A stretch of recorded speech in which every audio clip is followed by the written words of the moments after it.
Hello, everybody.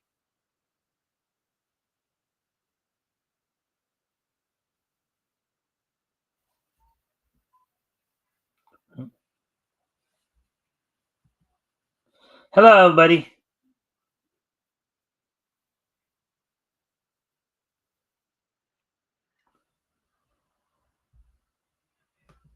There we go. All right. Well, welcome to the Mikestand. Today is Tuesday, January the 28th, 2025. So we're almost through the first month of 2025. Hope everybody's having a good week thus far. Of course, we're gonna give people a chance to come in here. Um, Let me just do this before we get started.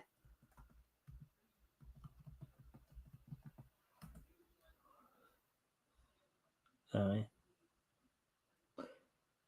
made a Made of paper and ink, she'll win you with a wink. Ain't she cute? Woo woo woo doo. Sweet Betty. Anyways.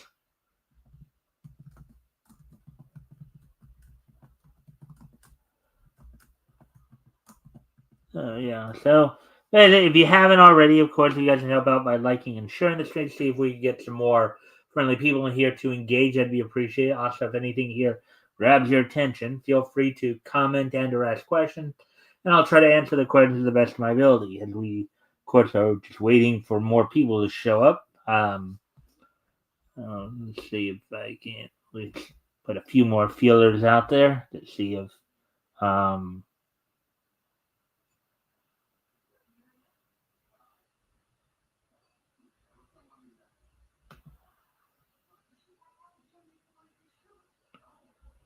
hmm, if we can get some more people on.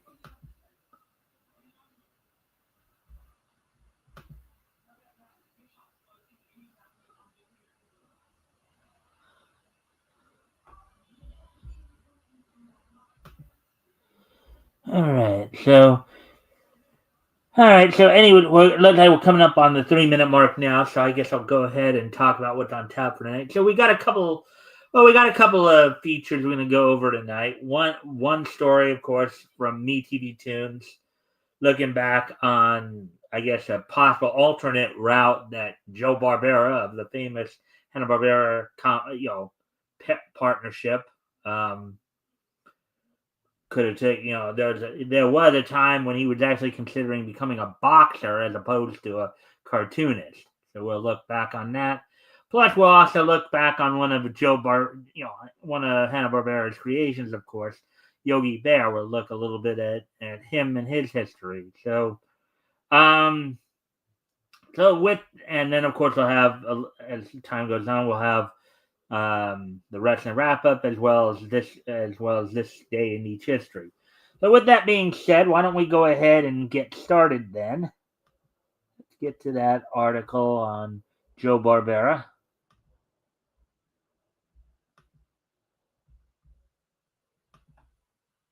And again, if you haven't already, if you guys can help out by liking and sharing the stream, see if we get some more friendly people in here to engage, that'd be appreciated. Also, if anything here grabs your attention, feel free to comment and or ask questions. I'll try to answer the questions to the best of my ability.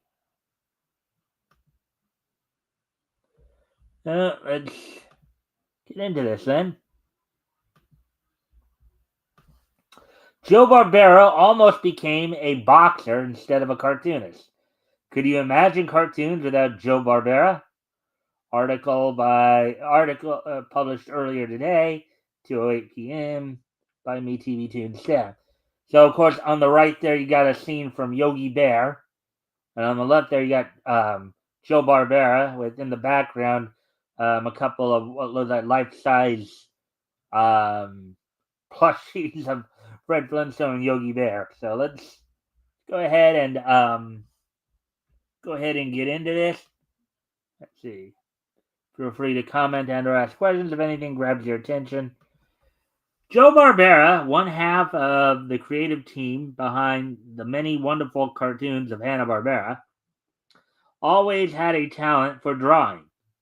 In his autobiography, My Life in Two. In fact, we recently did talk about Joe Barbera, about how he and Michael Jackson, the the king of pop, had a bit of a friendship going.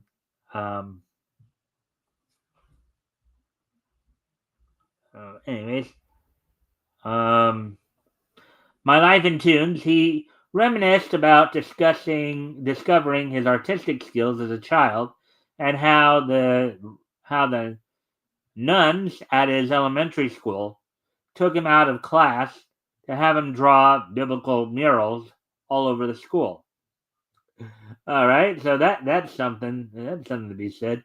However, during his senior year of high school at Erasmus Hall, Barbera nearly left his artistic pursuits behind him to become a champion prize fighter.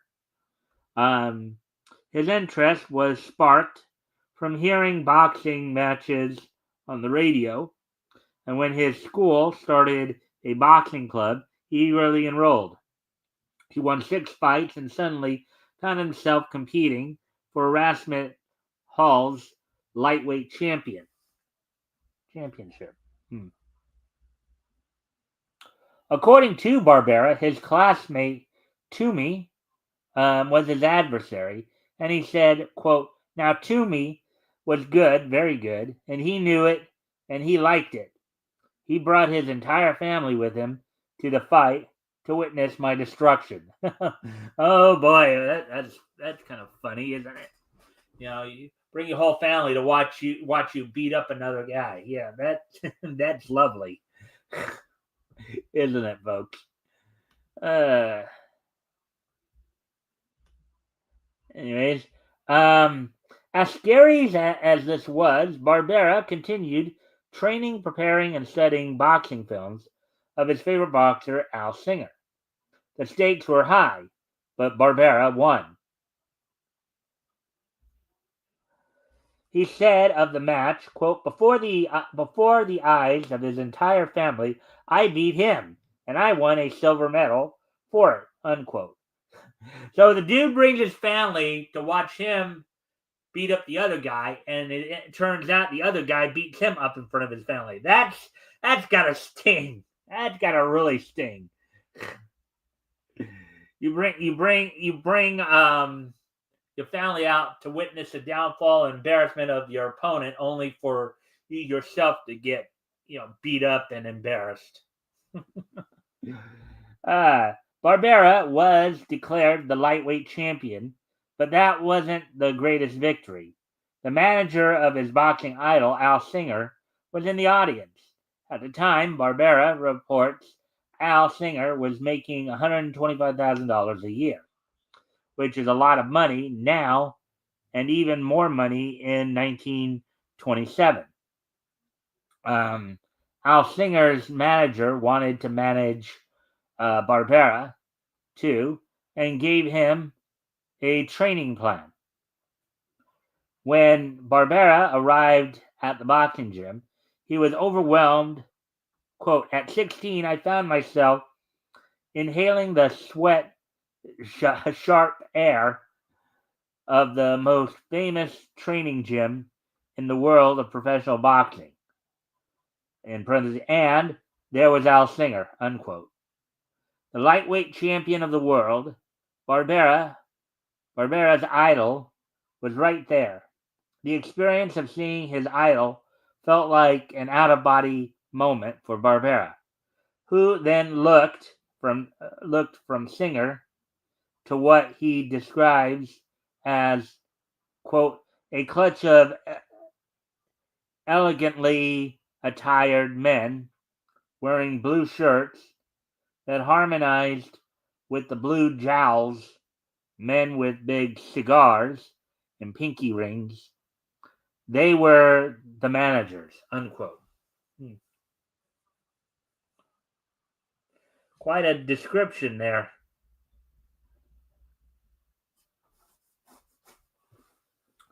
Most 16-year-olds would have ignored the men in blue suits, said, quote unquote, hi to the champ and continued pursuing professional boxing.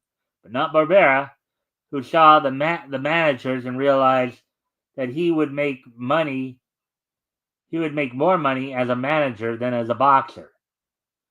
He writes, quote, I heard myself saying to myself, I'm getting into this business at the wrong end. With that, I turned around, walked out the door, and never thought about prize fighting again. Unquote. We are so glad he did. Yes, we are. He had a much greater career in the animator studio that he would have had in the boxing ring. Now, mind you, of course, before he and William Hanna started Hanna-Barbera Productions. They started out actually working for MGM, I think as far back as the late 40s, I believe. He and William Hanna had directed a number of Tom and Jerry cartoons in their career as well. The Cat and Mouse in this case, not the Van Berlin studio pair. Now, Barbera did admit that his former rival, Toomey, still haunted him. While Barbera hung up his boxing gloves, Toomey went on to become the lightweight champion of the University of Pennsylvania. Barbera remembered his fear, quote, for years I anticipated a midnight knock at the door, followed by Toomey's avenging fist to my face, unquote. And there we go. And that kind of finishes that story off. So a nice little quickie there. So now what we're going to do, of course, we're going to go on to at least the other thing I figured I'd get to. And you see Yogi Bear right there. You can watch Yogi Bear on MeTV Tunes weekdays at 12 Eastern, 11 Central, 9 Pacific. Saturdays at 1:30 Eastern, 3:30 Central, and 1:30 Pacific. But since we are seeing Yogi Bear right there, and we do know he's one of probably Hanna-Barbera's most famous creation, we're going to go ahead and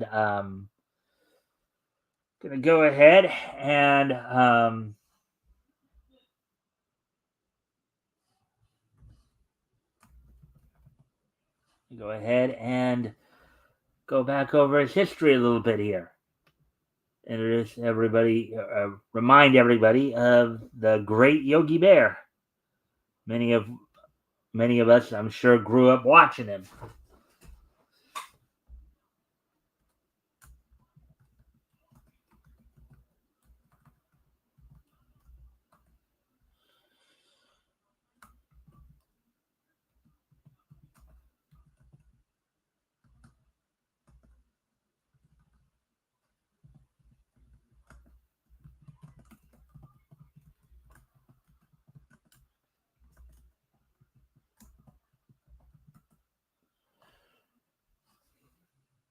All right. So with that being said, let's look at our old buddy Yogi Bear. Smarter than the average bear. All right. So let's go ahead. All right. So Yogi Bear is an anthropomorphic animal character who has appeared in numerous comic books, animated television shows, and films. He made his debut in 1958 as a supporting character in the Huckleberry Hound show. That's right. Started. I think he was like the third feature in the show. I mean, he had Huckleberry Hound, Pixie Dixie, and Mr. Jinx, and then Yogi Bear for those first 3 years there. Yogi Bear is the first breakout character in animated television. He was created by Hanna-Barbera and was eventually more popular than ostensible star Huckleberry Hound. Yeah, and they're about to get into this. He became so popular, they actually ended up giving him his own show with his own cast of supporting characters, the Snagglepuss and Yankee Doodle. In 1961, he was given his own show, the Yogi Bear Show, sponsored by Kellogg's. which included the segments Snagglepuss and Yankee Doodle, as I just said. Hokey Wolf replaced his segment on Huckleberry Hound Show. A musical animated feature film, Hey There, It's Yogi Bear, was released in 1964.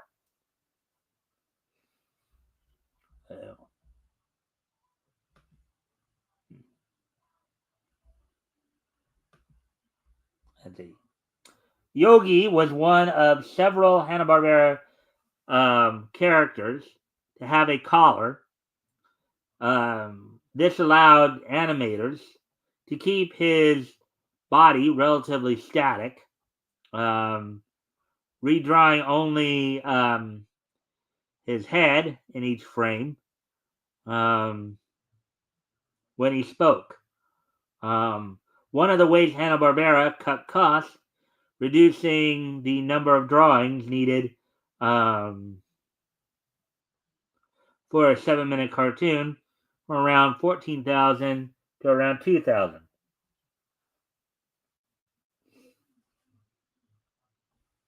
Yeah. Well, I mean, because you have, and it was kind of funny because with many of the Hanna-Barbera characters, right? In fact, even Boomerang made a kind of a little kind of segment on their channel for a while there, calling the No Undies Monday, because you had many of the characters having some form of like top, like in Yogi's case, it was a collar and a tie. Boo Boo had a little bow tie. You didn't really have a lot of like. But anyways, so now let's talk a little bit about Yogi's personality here as a and as I said, if you can like and share the stream, see if we can get some more friendly people in here. Also, if anything here grabs your attention, feel free to comment and or ask questions. I'll try to answer the question to the best of my ability. So let me just do something here.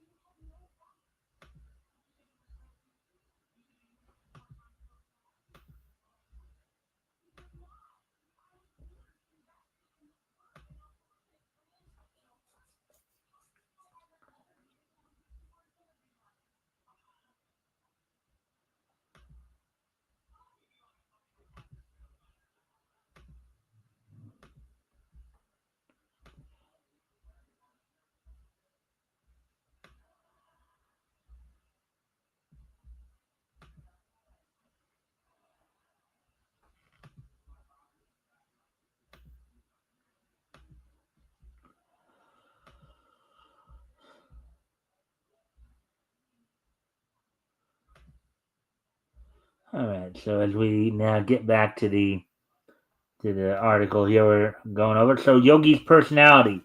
Like many Hanna-Barbera characters, Yogi's personality and mannerisms were based on a popular celebrity at the time, Art Carney's Ed Norton character on The Honeymooners. Was said to be Yogi's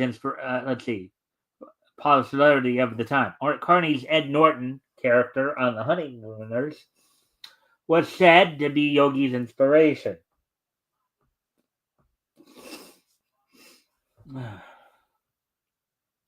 His voice mannerisms broadly mimic Carney as Norton. Carney, in turn, received influence from the Borscht Belt and comedians of vaudeville.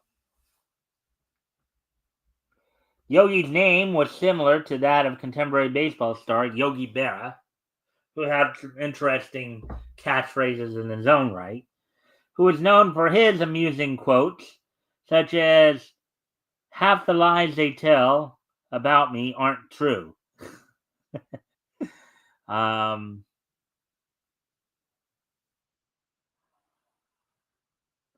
Berra sued Hanna-Barbera for defamation, but their management claimed the similarity was just coincidence.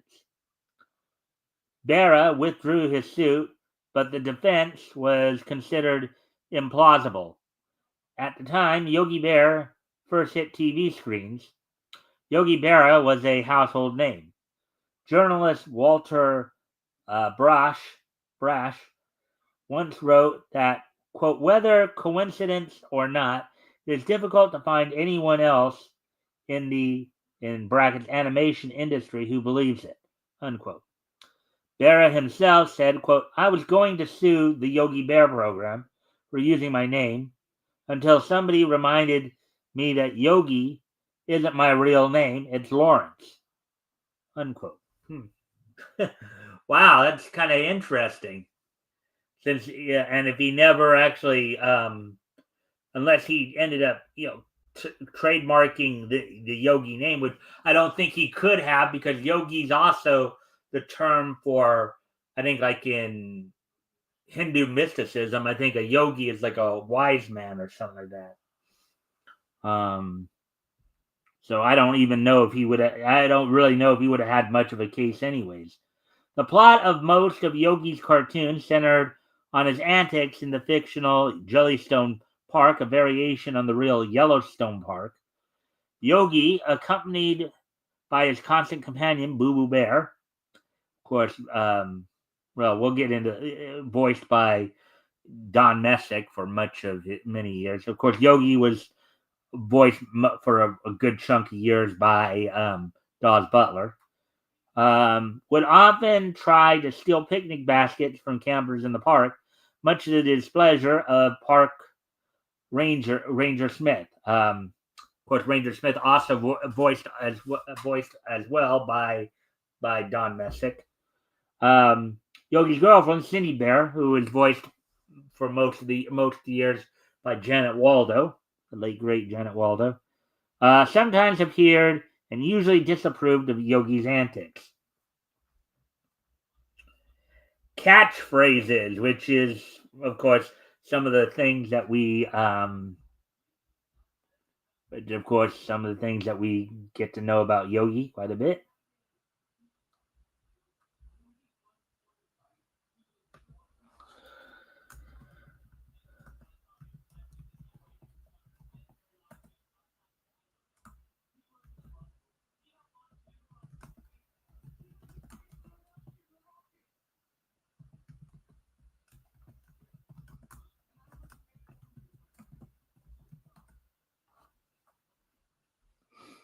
All right. So anyway, getting back, of course, to the article here. Catchphrases. Besides often speaking in rhyme, Yogi Bear had a number of catchphrases, including his famous chant of excitement and greeting, "Hey, hey, hey!" His pet name for picnic baskets, "Picnic baskets," and his favorite self-promotion, quote, "I'm smarter than the average bear." Although he often overestimates his own cleverness, another characteristic of Yogi was his deep and silly voice. He often greets the ranger with a cordial, "Hello, Mr. Ranger, sir," and "Hey there, Boo Boo," as his preferred greeting to his sidekick, Boo Boo. Yogi would also often use puns in his speech and had a habit of pronouncing large words with a long vocal chord, like average. All right, so voice actors now. Of course, Dawes Butler being probably the one who originated Yogi's voice. And of course, Dawes Butler was notably the longest running, I believe, the longest running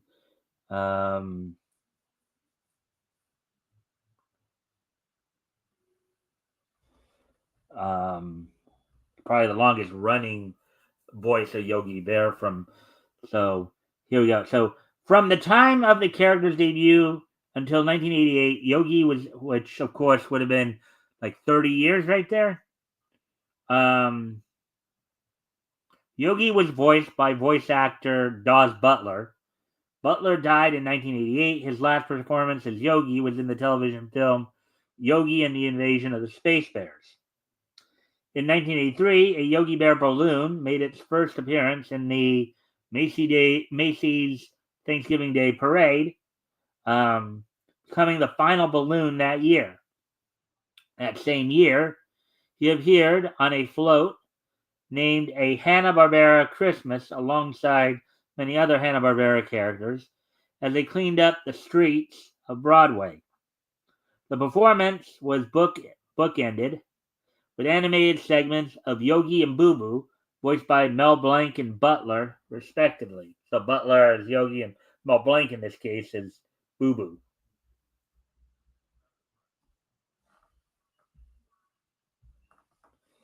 After Butler's death in 1988, Greg Burson stepped in to perform the role.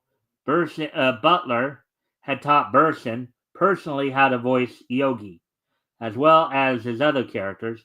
Worsening alcoholism and a legal incident led to Burson's firing in 2004 and eventually his death in 2008. So, 1988 to 2004, that was another 16 years right there. So just over half of the number of years that Butler had done the role for.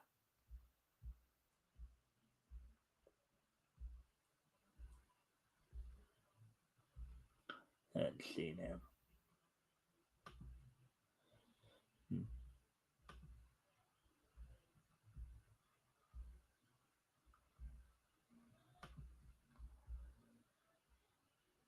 All right.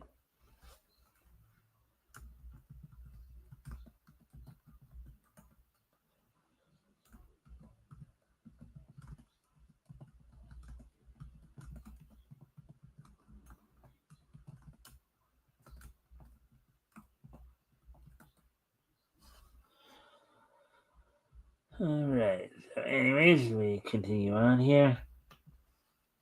All right. So, Yogi's current voice actor, Jeff Bergman and Billy West also performed the character throughout the 1990s and early to mid 2000 for various Cartoon Network and Boomerang commercials and bumpers.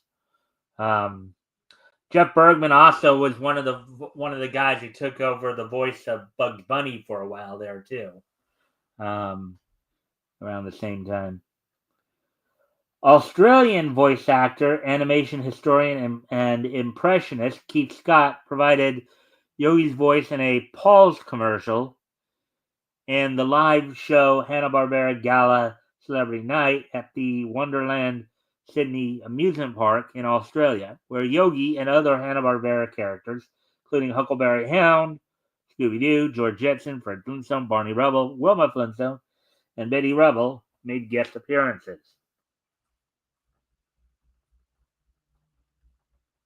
In the 2010 Yogi Bear film, I believe that was kind of the computer animation live action film. The character is voiced by actor Dan Aykroyd. In the Mueller commercial in 2011 titled Wonderful Stuff, Lewis McLeod performed the voice of Yogi. In the animated stop-motion sketch comedy show Robot Chicken, Dan Milano and Seth Green, creator of the show, voiced Yogi Bear. Scott Innes performed the voice of Yogi along with Boo Boo in At Picnic Forest and Honey Lesson. Now, mind you, Scott Innes also was one of the voices who took over the role of Scooby-Doo after, of course, Don Messick's passing. So, all right, so media now. So here are a few of the, of course, here are where you can, ways you can watch Yogi. Television series, of course. So, the Huckleberry Hound Show from 1958 to 1960, and the Yogi Bear Show from 1961 to 62. Syndication, he did 35 episodes for Huckleberry Hound and 33 for his own show. Each of the shows lasted 2 seasons. Yogi Bear and Friends, which I believe was probably a package show that ran from 1967 to 68. Also running in first run syndication, had a total of 96 episodes. Then Then you had Yogi's Gang from 1973 to 75 on ABC. That aired for 15 episodes, lasting for essentially one season, I guess. Yogi's Gang, of course, was the pilot for that show was part of the Saturday Supercade movie, or the Saturday ABC Saturday movie special, Saturday cartoon movie specials in 1972. Yogi's Ark. Let's see. Then in 1978 to 79, for 13 episodes, Yogi had Yogi Space Race, and then as part of the show, of course, two of the segments for that show were, of course, Yogi Space Race and Galaxy Goof, which each had 13 episodes each. You also had the Buford Files and Jabberjaw, I believe, is part of that deal. Then, of course, the seventh show coming back to syndication for 27 episodes, lasting for 3 seasons, was Yogi's Treasure Hunt, 1985 to 1988. Let me just go back to the Yogi Space Race here.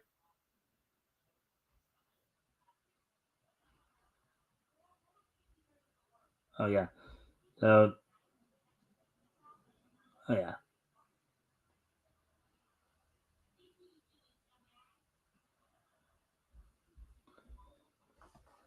All right. So, anyways,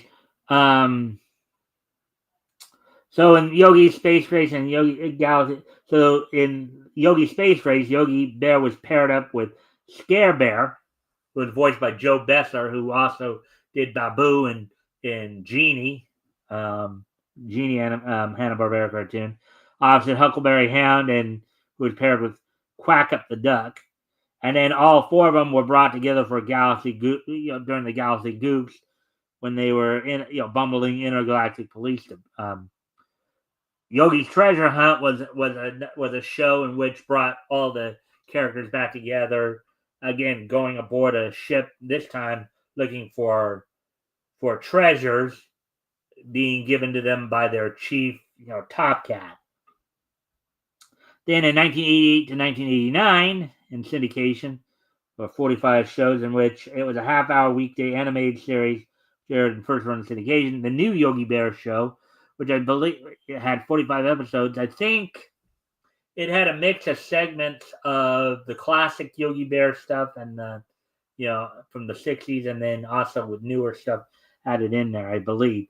And then in 1991, NBC for 13 episodes did Yo Yogi, which basically de-aged most of the characters to like teenagers, and who would be in a mall. And then a current show running on Max right now, it's lasted for 3 seasons, 2021 to present, Jellystone. So originally called HBO Max in season 1 and 2 before the name change in 2023. So, all right. So there we go with that. Let's see. Now, other appearances.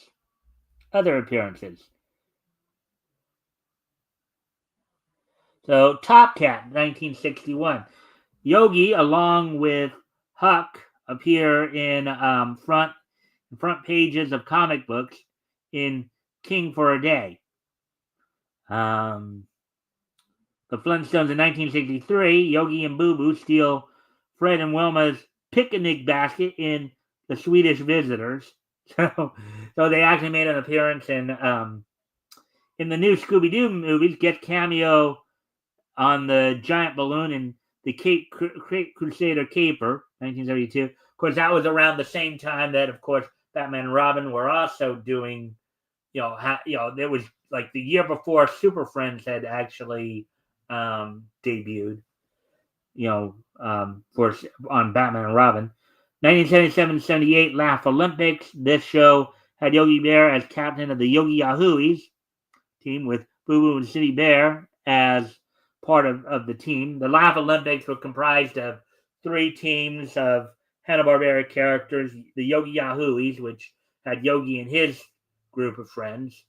You had the Scooby Doobies, which had Scooby Doo and a lot of the characters from quote unquote those meddling kid type shows like Captain Caveman and the Teen Angels, Blue Falcon Dynamite, Babu from I Dream of Jeannie, Speed Buggy, all that. And then you had the Really Rottens, who were basically all villain. They were actually the Really Rottens were villains that were made up for Laugh Olympics itself, even though you did have kind of a knockoff of Dick Dastardly and Muttley in there. Wake, Rattle, and Roll in 1991, he and Boo Boo appear in the Fender Bender 500 segment, which was like, yes, akin to the Wacky Races show. A Pup Named Scooty guest cameo in The Story Stick. Tom and Jerry Kids guest cameo on television in Tyke on a Hike, quote unquote. Family Guy in 1999, a random spoofed version of Yogi and Boo Boo's appearance is seen in season 5, episode 3, where Peter Griffin brutally kills him using a hunting knife as a favor to the park ranger for telling Boo Boo to, quote, tell the other bears what you just saw. Oh boy. Ouch. That is kind of nasty, though. But again, Family Guy is an adult comedy, so I guess they could get away with something like that without too much outrage.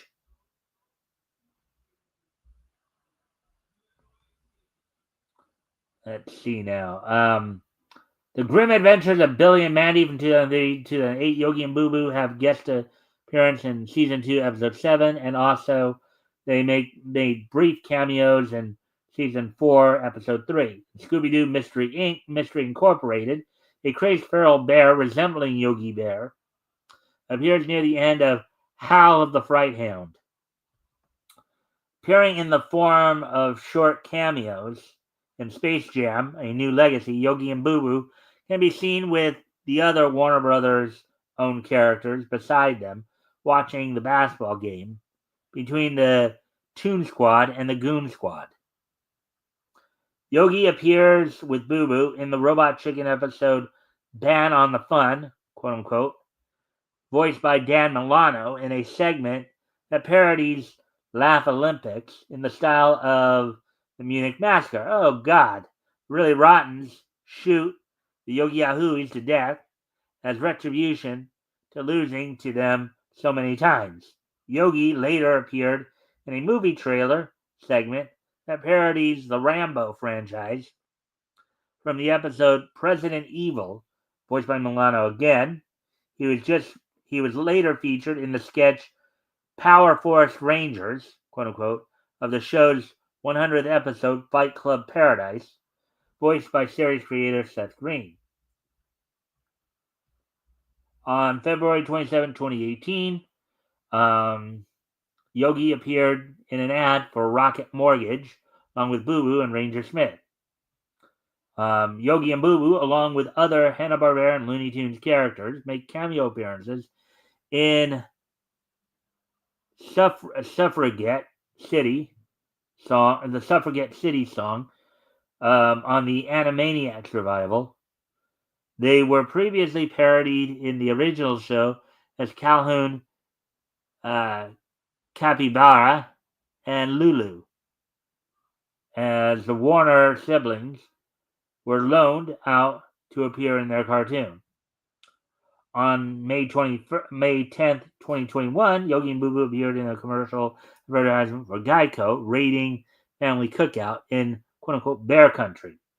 And in Teen Titans Go 2013, Yogi appeared in the episode Warner Brothers 100th Anniversary as a supporting character. Now, those were, of course, his appearances in other features. So now we're going to look at his appearances and go over the list here of his appearances in animated films and specials.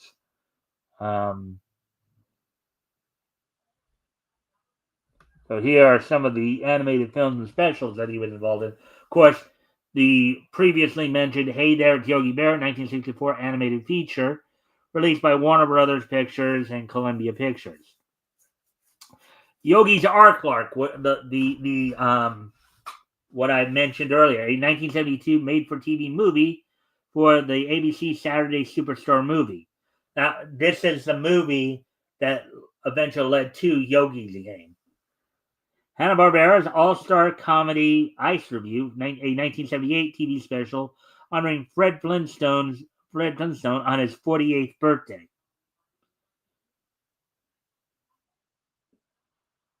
All right, it would have been more okay. I guess in the show that would have made him that would have made him 30 and when he started. Casper's First Christmas, a 1979 TV special featuring the the characters in Casper and the Angels meeting Yogi and his gang.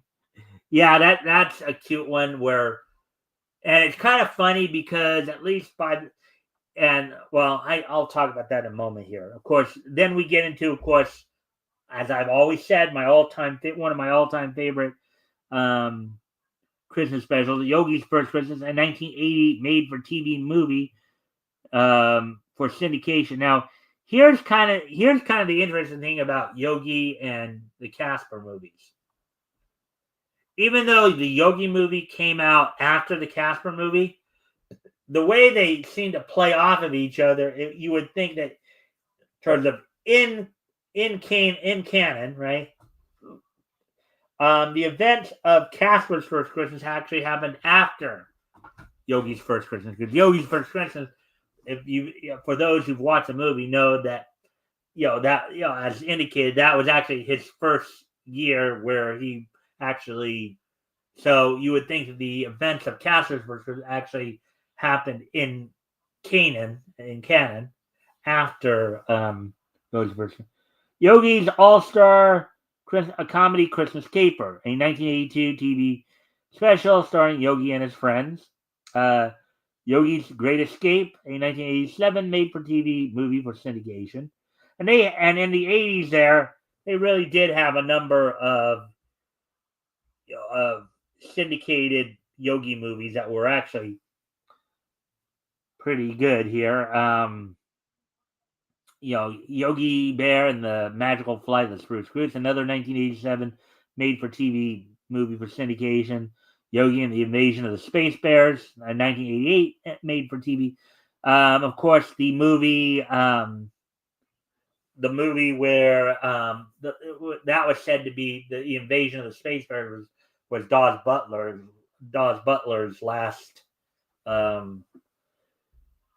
time voicing Yogi before his passing.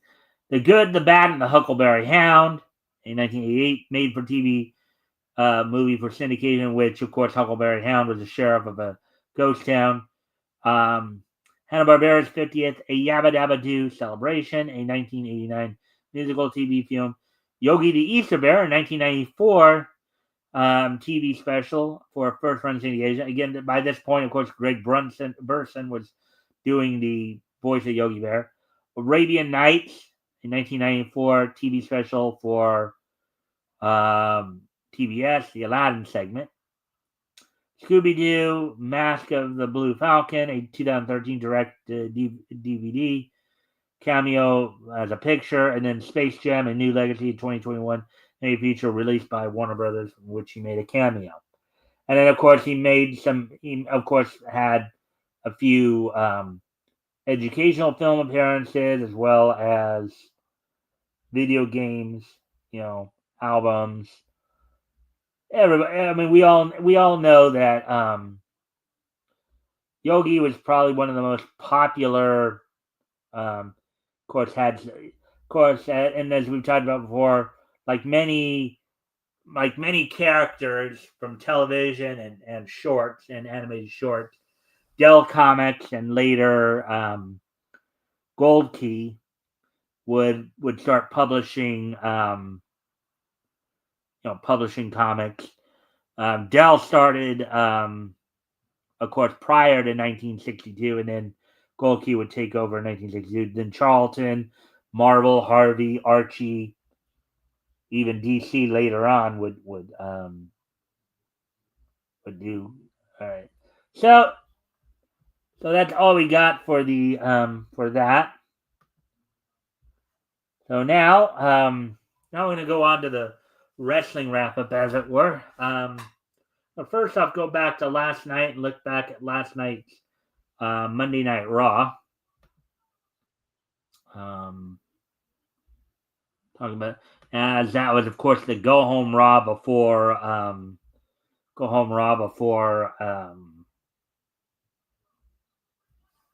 last night was the go home Raw before coming to last night's Raw, the go home Raw before this weekend's or this Saturday's Royal Rumble from the State Farm Arena in Atlanta, Georgia. The night opened up with the War Raiders defending the WWE World Tag Team Championship over the Judgment Day duo of JD McDonough and Dominic Mysterio. Of course, the War Raiders retained the title during the match. Unfortunately, JD McDonough suffered an injury during the match while trying to execute an Asai moonsault to the outside.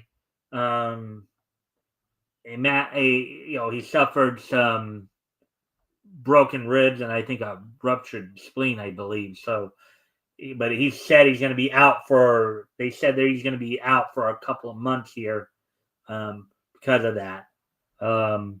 In other injury news, of course, Dakota Kai, who recently came off of an injury, suffered another injury that will keep her out for a bit. In what probably may be her last appearance with the LWO, as she'll be moving to the SmackDown brand, Zelina Vega accompanied LWO members Cruz de la Toro and Joaquin Wilde as they accompanied Rey Mysterio in a singles match against Xavier Woods, which Mysterio defeated Woods as Woods' own family turned on him after the New Day's recent heel turn. In a non-title match, a match potentially setting up a possible title match at some point in the future, Liv Morgan and Raquel Rodriguez defeated current WWE Women's Tag Team Champions Bianca Belair and Naomi. The main event saw Drew McIntyre defeat Sami Zayn as they both prepare for this weekend's Royal Rumble. Now, looking ahead to tonight's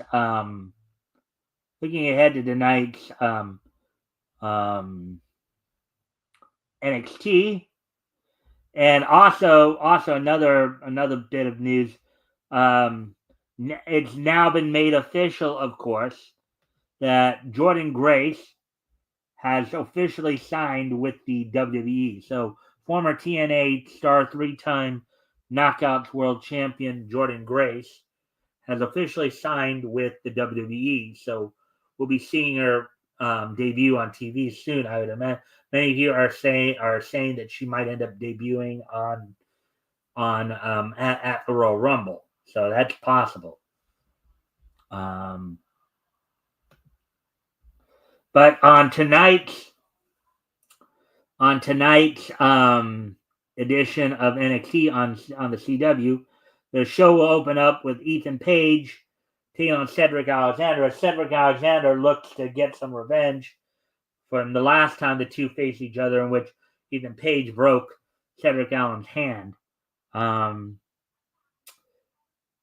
Bianca Belair and Naomi will actually be defending the WWE Women's Tag Team title against Metaphor of Jakara Jackson and Last Legend, who recently won a number one contendership match.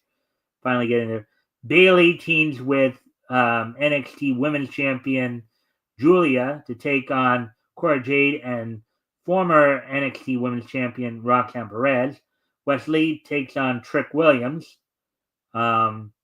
And in a match for the NXT Women's North American title, Fallon Henley will be defending against Shotzi, who recently picked up the number one contendership after defeating Stephanie Vaquer. after getting some help from Hanley. So,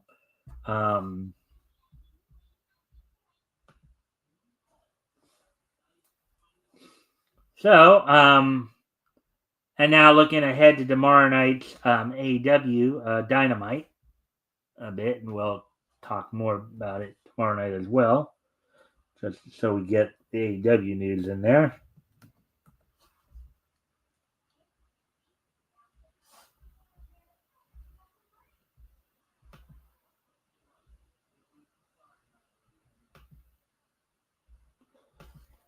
On tomorrow night's Dynamite, as they continue to prepare for um, they continue to prepare for um,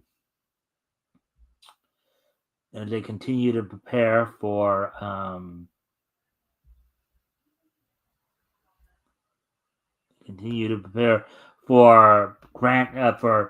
AEW's Grand Slam in Brisbane, Australia, in a couple more weeks here, about 3 more weeks actually, a little under 3 weeks. On tonight's show, of course, Mercedes Moné will be defending the TBS title against Yuka Sakazaki, who earned this shot this past Saturday on Collision, winning the 4-way match. Brian Cage of the Don Callis family will be taking on Will Ospreay, and Claudio Castagnoli of the Death Riders will be taking on Jeff Jarrett. As Jeff Jarrett, if he can defeat Claudio Castagnoli, will get a shot at Jon Moxley for the AEW World Title. As when Claudio confronted Jeff last week, basically told him that you want to get to Moxley, you have to go through me. So that's what Jarrett's going to try to do here. So we're done with the wrestling wrap-up then. Now, with today being Tuesday, January 28th, 2025, let's take a look back at this day in Neach history. So let me just take a look at some stuff here. Let's see, 1965, 55. Let's see, 75 and 2005. All right. So first off, heading back 70 years ago, on this date, 70 years ago today, back in 1955. 1955. From the Utica Theater in Utica, New York, NWA Upstate held a house show that saw, in the opening match, Harry Lewis and Luigi Massera go to a 30-minute time limit draw. In a best 2 out of 3 falls match, Lee Hennig and Sammy Berg went to a time limit draw as they were tied 1-1. Now, back in this time period, of course, a lot of matches were best 2 out of 3. So after each getting a fall, they went to the time limit draw. And then in another best 2 out of 3 falls match, Antonio Rocca defeated Hans Schmidt 2 falls to 1 via DQ. Schmidt getting disqualified in the final fall. So that happened 70 years ago today, back in 1955, from NWA Upstate, one of NWA's territories of the time. Now, moving ahead to 1965, 60 years ago today. On this date, 60 years ago today, back in 1965, the 180th issue of Pep from Archie Comics went on sale on this date back in 1965. It was sold for 12 cents, was 32 pages.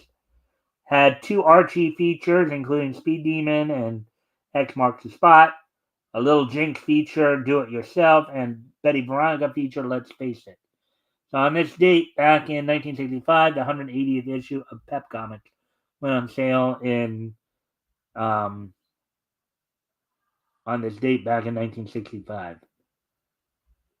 Now moving ahead to 1975, on this date, 1975, 50 years ago today.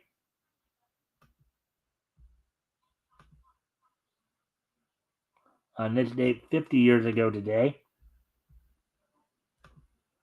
Charlie Brown's 13th primetime animated special premiered on CBS on this date back in 1975. Be My Valentine, Charlie Brown. 50 years ago today. Directed by Phil Roman. Created, of course, by written by Charles Schultz. Let's see. The special received an Emmy nomination for Outstanding Children's Special at the 27th Primetime Emmy Awards in 1975. It was one of two Peanut specials nominated that year, along with It's the Easter Beagle, Charlie Brown. But they both lost to Yes, Virginia, There Is a Santa Claus, another Bill Melendez production. So this basically was, of course, a Valentine special for Charlie Brown. So now moving on to the final This Day in Each History segment. Move ahead to 2005. On this date, 2005, the following OVAs were released on this day in 2005. Then it's Guardian Hearts, Power Up.